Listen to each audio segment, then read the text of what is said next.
I am a little bit behind the times on Wasteland 3, despite the fact that I bought the game when it launched because I didn't actually ever finish it when it first came out.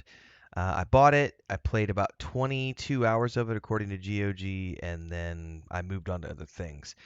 One of the reasons I didn't finish it at the time was because I was just busy with other things and it just kind of fell to the wayside. But the main reason was because my headspace was still in that whole ballpark of I don't really like turn-based games, and I thought I'd give it a shot, and then ultimately didn't pursue it to its full depth because of the fact that I was kind of like, it's turn-based, and I much prefer real time with pause.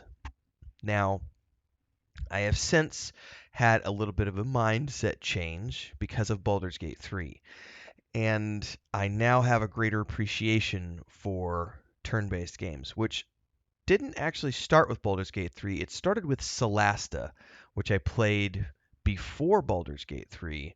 But really, those two games solidified for me that turn based games can be a lot of fun if you can just get past the mindset of not liking them, which that was a struggle for me. I'll be the first to admit as an adult, one of the things I pride myself on is that I am capable of changing my mind on things if I'm presented with enough logic on the topic and I can educate myself enough.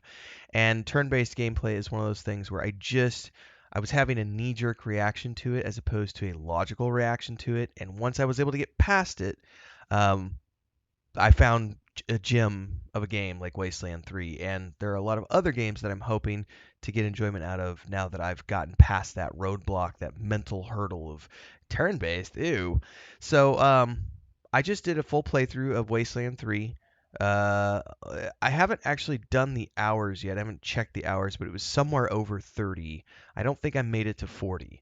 I think it was like 13, 14 sessions in total. So I'm in the 30-hour ballpark. And I didn't pursue like a completionist version. I did some side quests, but mostly I was just focused on the main story. I played it on easy mode, so I wasn't worried about like the tactical aspect of the game, because there is a lot going on here in terms of all of the mechanics behind this. So In Exile did a really good job with bringing the complexity of what I love about tabletop gaming, even though I realize this isn't tabletop, based, but the aspect of, you have all of these mechanics in place. You have all of your armor classes and penetrations and different types of weapons and different ways that you need to approach fights based on whether or not it's a robotic enemy versus an organic enemy, whether or not they have a high AC or different resists, different things, which is something I always really appreciated about the Pillars of Eternity games because there was a lot going on there in terms of all the different types of damage you can do. And this even goes back to like Baldur's Gate. And needing to have like blunt weapons to damage golems, and certain other enemies needing to use slashing versus piercing weapons to be able to overcome those encounters. So there's a lot of different stuff going on here with Wasteland 3. Now, I'll also say that I never played Wasteland 1 and 2, so I had no background for the first two games and the storyline.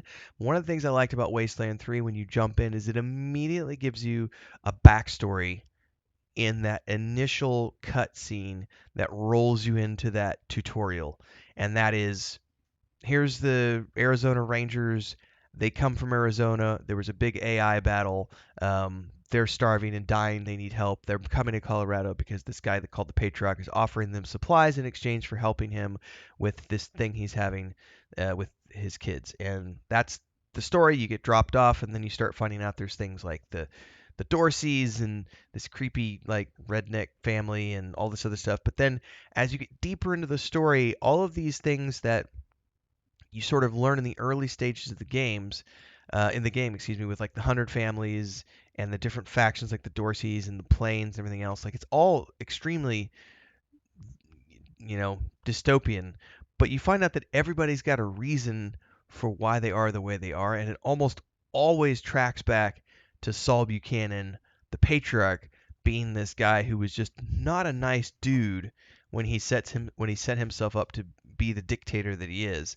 And even though he has sort of kept the peace, he did it in a way that is just trampled on anybody that was downtrodden and didn't fit into his worldview of who should be saved, and it just creates this storyline where there are no good choices at the end of the day.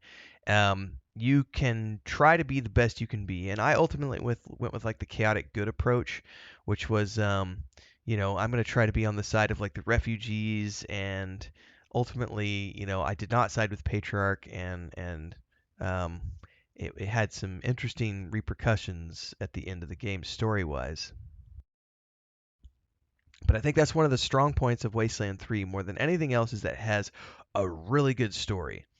It also has really good writing and great voice acting and a lot of dark humor spread throughout. And you can see traces of that as early on as the character creation process when you're going through and you're picking, I think it's the backgrounds. I don't remember exactly what they were called, but it's these little perk backgrounds for your character, like were you a bookworm, were you a um, all these different things. And there's one that, like, as you're going through and you're clicking on it, it has like a heavy metal riff, and then there's another one like says the stoner background, and when you click it you can literally hear somebody taking a bong rip. So it's there was some little quirky humor moments like that as early on as character creation, and those are spaced throughout the game. A lot of dark humor, like Santa's Workshop was pretty hilarious, but also super dark, that kind of stuff. And that's sort of there's no good guys in this story.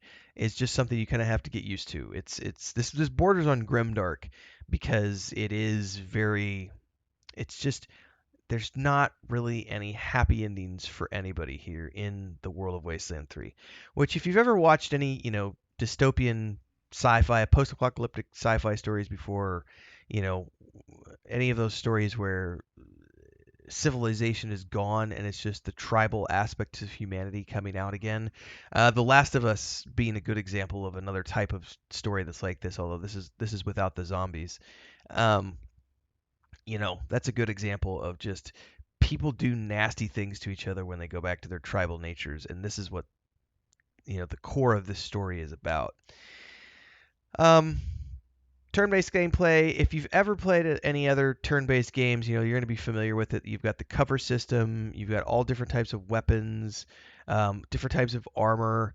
There's a very generic crafting system here that's mostly used for ammo and um, um, what's the word I'm looking for? The usable items that you're using, consumables. Um, so there's that aspect going on. There's a ton of side content here, and I probably got a half of what I could have gotten out of the game in terms of a total playthrough if I had gone completionist. But I knew that I was sneaking this in between other games in the month of November, so I didn't want this to take me 2 months to play. So I just, like I said, kind of focused on the main storyline. And ultimately, I was very satisfied getting a mid 30s hour run out of this game. I definitely, if I had more time, I would have sunk my teeth in a little bit deeper, had I known better. But this was something that came on my plate at the last minute, where I was just looking for something to sort of slot into my November sessions leading up to Rogue Trader, and I was like, hey, I've got this game on GOG that I bought years ago, like 3 years ago, and I never actually played it. Let me give this a shot. I'm really glad I did because I had a lot of fun. I don't really have any negatives about this game. In Exile did a great job with the Unity engine. I think the art style is really, really well done, especially considering they're not shooting for a completely realistic look. You're just dealing with a top-down game that has the occasional sort of first person one-on-one with specific characters in the game, like the Patriarch and Liberty Buchanan and the guy who runs the casino, and I think Angela Desh, sorry, is it Death? Angela Death, I think it was Angela Death is her name. You get some face-to-face encounters with a few NPCs, and that's when you kind of see that the art style is a little wonky, but that's the Unity engine and what they were doing with it. So I think it's a good example of what can be done with the Unity engine, along with looking at Pillars of Eternity 1 and 2. Quick commercial break, everyone, to celebrate and give thanks to all of these amazing people who keep me on the air full time. Really appreciate the support. All you got to do is join as a member. You get access to private videos. You can also do super thanks on any upload or super chats and stickers on any live stream or premiere you see. And beyond that, don't forget we're multi-streaming over on Twitch now, so you can support over there as well. Thanks so much to everybody. Let's get back to the video at hand. I think that at the end of the day, if I had to give this game a review score, I would say it's a 10 out of 10.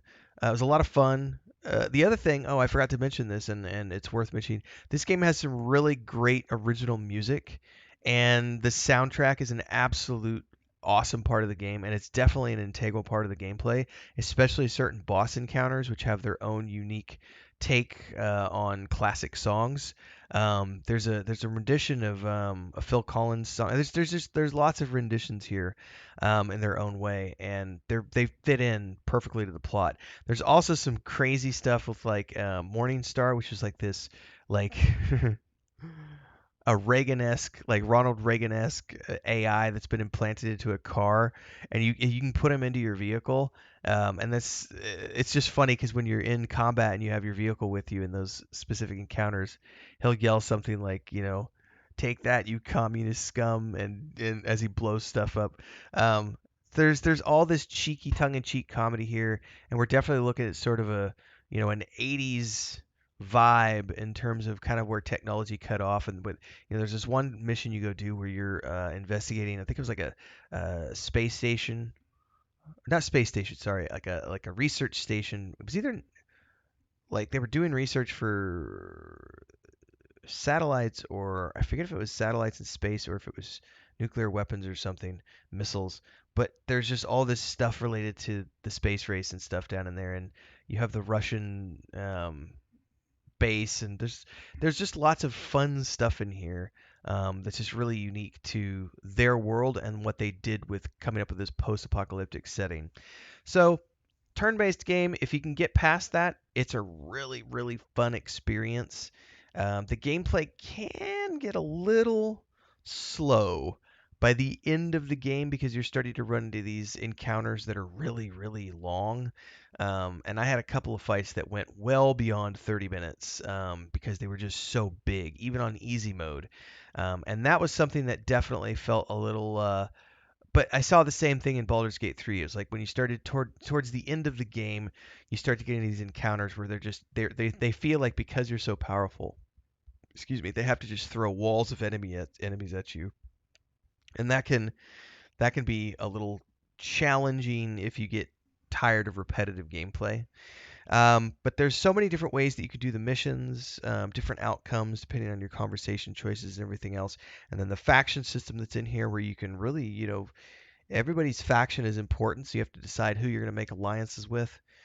And I feel like if I went back and replayed this again, I would get a completely different playthrough because I know things now, and so I would make different decisions, and also I would choose to go off and do all these side quests that I didn't do the first time.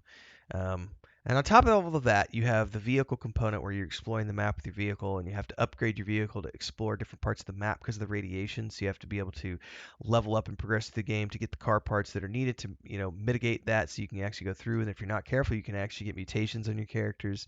So there's a little bit of that Fallout. Somebody actually said when I was playing this, it's like the Fallout 3 that never was, because obviously Fallout 3 was a completely different type of game because Bethesda spun it out into a first-person RPG as opposed to a top-down symmetrical six-person party thing. And that's the other thing I really liked about this game was the fact that it is a six-person party system, which was really cool. Doesn't have quite the impactful amounts of choices that you can have compared to like the Baldur's Gate series. It felt more like Icewind Dale in that regard. But some of the companions, well, because you can have four rangers in your party and two companions. The companions definitely get swayed by your actions and reputation, whereas the rangers don't care because they're always going to have your back. Well, that's not necessarily true. Until the end. At the end, there are some crucial decisions that happen where some of the rangers might decide to, um, if you make certain decisions, they might not like the decisions you make, as I found out. But I had a lot of fun. 10 out of 10 experience for me. I'd love to hear your thoughts if you have played this. If you haven't played this, as of this recording, it's on Game Pass for the PC and Xbox. So if you want to go out and play it and you own Game Pass, go do it. It's a great game. It's available for you on Game Pass as of this recording, and I think it's totally worth your time. Um, it's obviously, it's 3 years old, so it's not a really old game at this point. And if there's a point in your gaming schedule where you're looking for something to do and you haven't played this yet, I would highly recommend that you just go grab it and play it. Definitely an R-rated game, so if if you have a hard time with like adult themes, then there might be a little bit of stomach churning for you in this game. But other than that, great experience. Had a lot of fun. Love to hear your thoughts on it. Drop them down below. Like, subscribe, hit the bell icon. Don't forget daily streams every single morning, every single evening, Central Time. Multi-streaming on Twitch. And there's a Discord, so hopefully we'll see you there as well. Until next time, everybody, stay safe and happy gaming.